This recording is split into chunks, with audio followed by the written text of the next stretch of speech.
शिंदे गटात प्रवेश केल्यानंतर पहिला दसरा मेळावा होता तुमचा. इकडच्या दसरा मेळाव्याची आठवण आली का किंवा काय वाटलं इकडचा एक अनुभव? तर म्हणजे ध्वज तोच होता, उपरणं तेच होतं, धनुष्यबाण तोच होता आणि संपूर्णपणाने हिंदुत्वाचा विचार पुढे नेणारं पाऊल होतं. त्याच्यामुळे फार समाधान वाटलं. त्याचबरोबर सन्माननीय एकनाथ शिंदे, अरे गप्प बसा जरा, सन्माननीय एकनाथजी शिंदे मुख्यमंत्री यांनी जे भाषणामध्ये मुद्दे मांडले त्याच्यात मराठा आरक्षणाबद्दल त्यांनी निर्विवादपणाने सांगितलं.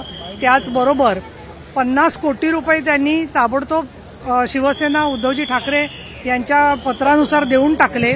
असंच प्रश्न मनात आला एक की असं जर का उलटं असतं आणि अशा परिस्थितीमध्ये कुणाला तरी पैसे शिवसेनेने असे दिले असते का. त्याच्यामुळे प्रश्न सगळा हा वाटतोय की इथे कुणावरही टीका करण्याचा हेतू नव्हता. आठवण तर येतेच हिंदू हृदय सम्राट बाळासाहेब ठाकरे यांच्या सभांनाही आम्ही पूर्वी उपस्थित होतो, त्यांचे आशीर्वाद घेतलेले, त्यांच्या येण्याच्या आधी भाषण केलेले आहेत. अशा वेळेला बाळासाहेब ठाकरे यांनी जे जे मुद्दे तेव्हा मांडले होते 370व्या कलमाबद्दल असतील, अयोध्येच्या राम मंदिराबद्दल असतील, त्याचसोबत बाकीचे जे सगळे मुद्दे हिंदुत्वाच्या संदर्भातले होते त्याच्याबद्दल बोललेच. परंतु मुंबई कुठल्याही परिस्थितीत महाराष्ट्रापासून वेगळी केली जाणार नाही, करू देणार नाही, आम्ही जोपर्यंत जिवंत आहोत तोपर्यंत हे होणार नाही, अशा पद्धतीची निसंदिग्ध ग्वाही देखील एकनाथ शिंदे यांनी दिली. त्याचबरोबर नरेंद्र मोदी साहेब यांनी जे काम केलेलं आहे केंद्रामध्ये, मग ते महिला आरक्षणाचं काम असेल किंवा आर्थिक दर वाढवल्याचं काम असेल, G20 पासून ते मुंबईच्या सफाईपर्यंत स्वतः एकनाथजी शिंदे काय काम करतायत त्यांनी मांडलंच. परंतु आलेल्या प्रत्येक माणसाशी त्यांनी एक संवाद निर्माण केला आणि हा संवाद जो होता तो कार्यकर्त्याचा मनामनाशी असणारा संवाद होता. हा त्या दोन सभांच्या मधला विशेषतः उद्धवजी ठाकरे यांनी नेतृत्व स्वीकारल्यापासूनच्या सभेनंतरचा हा होता.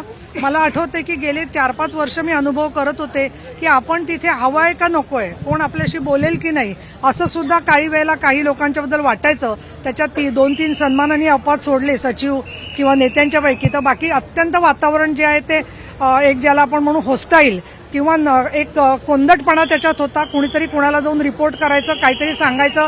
गेल्या वर्षी मी ज्योती घेऊन गेले होते सगळ्या 3.5 शक्तीपीठांच्या, तर मला वारंवार सांगण्यात आलं की साहेबांना त्या ज्योती दिसता सुद्धा कामा नाहीत. शेवटी मी बाळासाहेबांच्या शिवतीर्थाच्या स्मारकावर एका बाजूला ज्योती ठेवल्या आणि तिथे सुद्धा साहेबांनी येऊन नमस्कार त्या ज्योतींना केला नाही, पण नियतीचा जस्टिस असा की त्यांनाच परत ती ज्योत मिळाली. त्याच्यामुळे मला काय वाटतं, कार्यकर्त्यांची भावना सांभाळण्याचं काम एकनाथजी शिंदे यांनी केलं, ते ऐतिहासिक स्वरूपाचं काम आहे. आणि म्हणून हा मेळाव्यामध्ये प्रवेश हा शब्द वापरला तसं नाहीये. आम्ही ज्या शिवसेनेत होतो त्याच शिवसेनेत आम्ही आता सुद्धा आहोत, एवढं मी नम्रपणाने परत एकदा आठवण करून देऊ इच्छिते. ताई, तुम्ही नरेंद्र मोदी यांचा मुद्दा मांडलेला आहे की रावणाने ज्या पद्धतीने सीता पळवली त्याच पद्धतीने शिवसेना ही देखील काही जणांनी पळवलेली आहे. त्यांची जी लंका आहे ती लवकरच जागली. नाही, त्यांनी एक उदाहरण दिलं आणि त्या उदाहरणामध्ये असं मायावी रूप घेऊन येतात लोक आणि त्यांच्या आपण वरकरणी रूपरंग जे असतं त्याच्यावर भुलतो आणि ती माणसं साधी वाटतात, पण त्यांच्या पोटात काहीतरी वेगळ्या गोष्टी असतात. असं एक त्यांनी उदाहरण दिलं. आता त्याच्यामध्ये मी असं म्हणेन की मग आता पुढच्या काळामध्ये बिभीषण कोण होणार, हनुमानाचं काम कोण करतंय, हे सगळे पुढचं रामायण जे आहे ते हळूहळू आपल्याला कळेल. पण मला असं वाटतं की तेवढं ते उदाहरणापुरतं जे आहे ते आपण बघावं.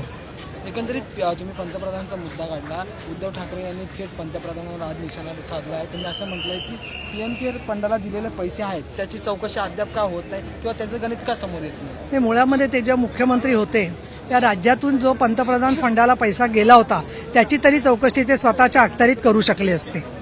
त्यांना राज्याचे मुख्यमंत्री म्हणून निदान त्या निधीच्या बद्दल चौकशी करून अधिकार होता की या निधीचं काय झालं हे विचारायला सांगायला अगदी माहितीच्या अधिकारात सुद्धा ती माहिती मिळू शकली असती.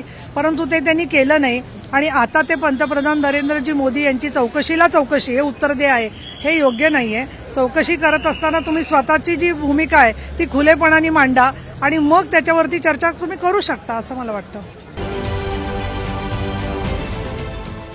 देश विदेशातील प्रत्येक घडामोडींचे लाईव्ह अपडेट मिळवण्यासाठी आता साम टीव्हीच्या सर्व सोशल मीडिया प्लॅटफॉर्मला लाईक, फॉलो आणि सबस्क्राईब करा.